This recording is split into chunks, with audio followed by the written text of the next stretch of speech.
Здравствуйте! В эфире программа «Энергетика Якутии», отраслевые новости, и я, ее ведущая Татьяна Каракулова. И вначале коротко о главных темах выпуска. Зима не за горами. Энергетики приступили к большой ремонтной программе. Коллективный иммунитет поможет победить новую коронавирусную инфекцию. И как извлечь пользу из холода, расскажут инженеры Якутской ГРЭС. На всех объектах энергетики началась подготовка к новому сезону пиковых нагрузок. Ремонтная программа этого года масштабная. Например, на Якутской ТЭЦ старый паровой котел к осени станет современным, компьютеризированным. Подробности в нашем репортаже. Вспышки сварки полыхают в цеху с утра и до позднего вечера. На Якутской ТЭЦ идет ремонт первого котла, который вырабатывает пар для турбин. Это настоящий ветеран энергетики. Его произвели во второй половине 60-х годов прошлого столетия. Но агрегат до сих пор работает стабильно. Надежный, но мы же стараемся провести, соответственно, ремонты, чтобы предотвратить аварии, которые могут возникнуть. Ну, как бы делаем все, чтобы котел жил, работал еще не один десяток лет, скажем. Напротив идет модернизация другого котла, водогрейного. Инженеры меняют газовое оборудование для того, чтобы автоматизировать работу механизмов. В результате управлять ими можно будет с компьютера. Вместо вот этих вот шкафов, которыми управлялся котел, будет стоять компьютер, и оператор мышкой и клавиатурой будет запускать котел, управлять режимом. На проведение ремонтной кампании на Якутской ТЭЦ в этом году запланировано свыше 300 миллионов рублей вложений. Эти средства нужны, чтобы провести работы не только на станции, но и на тепловых сетях. Причем как магистральных, так и квартальных. Ремонтный период довольно насыщенный. Это касается основного оборудования станции. Помимо этого, стандартный объем по тепловым сетям. Квартальные тепловые сети порядка 40 километров каждый год мы меняем. По магистральным сетям это традиционно замена изношенной тепловой изоляции и ремонт участков. Якутская ТЭЦ сегодня главный поставщик тепла в дома жителей столицы республики. В ее видении мощные агрегаты и сотни километров сетей, которые опутывают весь город. Именно поэтому к следующему отопительному сезону начинают готовиться еще до завершения текущего. Обогреваем, если территориально взять, то практически половина города обогревается Якутской ТЭЦ. Поэтому готовим сани летом, телегу зимой. Как показывает практика, мы ни разу не ограничивали потребителей из-за невыполнения ремонтной программы. При таких больших объемах отклоняться от графика нельзя даже на один день, поэтому все работы строго распланированы вплоть до самого завершения ремонтной кампании, то есть до самого начала отопительного сезона. Расширенный текущий ремонт гидроагрегата номер 3 начали на Вилюйской ГЭС-1. Это позволит продлить срок эксплуатации оборудования.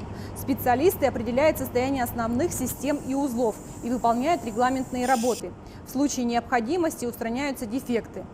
Работы выполняются в основном собственным персоналом, так называемый способ квалификации персонала цехов и станции для этого достаточно. Эта работа плановая. Она проводится на каждом гидроагрегате раз в 2 года. А со второй декады мая начнется капитальный ремонт 6-го гидроагрегата, который продлится до сентября.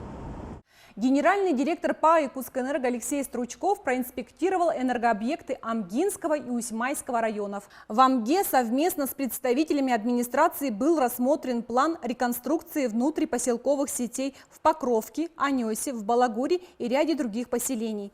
Важным пунктом поездки в Усьмайский район стала встреча с золотодобытчиками. Во время старательского сезона им важно стабильное электроснабжение. Если говорить по Усьмайскому УСу, то если в прошлом году мы выполнили реконструкцию, капитальный ремонт примерно 56 километров сетей разного класса напряжения, то в планах на текущий год выполнить ремонтные работы уже на 65 километрах. И в целом объем ремонтной программы по территории Диканского РЭС мы оцениваем более чем 155 миллионов рублей. И уверены, что вот эти работы по их завершении позволят значительно повысить надежность энергоснабжения наших потребителей. Например, уже в этом году будет проведена большая работа на высоковольтных линиях Сулгачи-Эльдикан, Эльдикан-Солнечный, Кюбцы, Усть-Мая. Мы также в ходе нашей рабочей командировки обсудили вопросы взаимодействия с одним из наших контрагентов, компания «Главэнергострой», которая сегодня принадлежит подстанции в селе Усьмая и пункт переключения в селе Кюпцы. От работы этих объектов также в значительной мере зависит надежное энергоснабжение наших потребителей. И мы, по всей вероятности, будем отдельно встречаться с руководством этих компаний здесь уже в Якутске и обсуждать вопросы наших дальнейшего взаимодействия в целях проведения своевременных ремонтных работ и обеспечения надежного энергоснабжения потребителей района. Производственный центр Сахаэнерго и Якутскэнерго объединяет усилия для проведения модернизации и реконструкции складских помещений. Об этом шла речь на встрече генерального директора Алексея Стручкова со специалистами ПЦ. Будет разработан единый программный комплекс, что позволит снизить затраты на приобретение материально-технических ценностей. Кроме того, на базе производственного центра Сахаэнерго продолжится строительство дизельных электростанций и сертифицированных емкостей для хранения топлива. Коллектив ПАО «Якутскэнерго» приблизился к выработке общего иммунитета от новой коронавирусной инфекции. Это произошло благодаря организации выездной вакцинации сотрудников предприятия. Прививки в Якутскэнерго стали ставить в числе первых, как только в регион завезли вакцину. Сегодня их получили 660 человек. На сегодняшний день мы продолжаем также вести мониторинг за состоянием здоровья всех наших работников. Ведется учет новых случаев коронавирусной инфекции. На сегодня у нас пока один случай такой. Предыдущие 2 недели нам принесли нулевые результаты, поэтому можно сказать, что ситуация, конечно, стабилизировалась, но расслабляться все равно рано. Энергетики Якутской ГРЭС стали победителями всероссийского конкурса «Новая идея». Чем покорили строгое жюри молодые инженеры, узнаем из нашего следующего репортажа.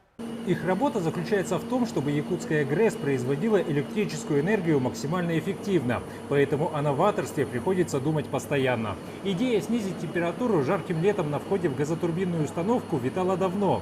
Гораздо сложнее было сформулировать это в чертежах и расчетах. Снижая температуру на входе, мы увеличиваем располагаемую мощность в теплое время года.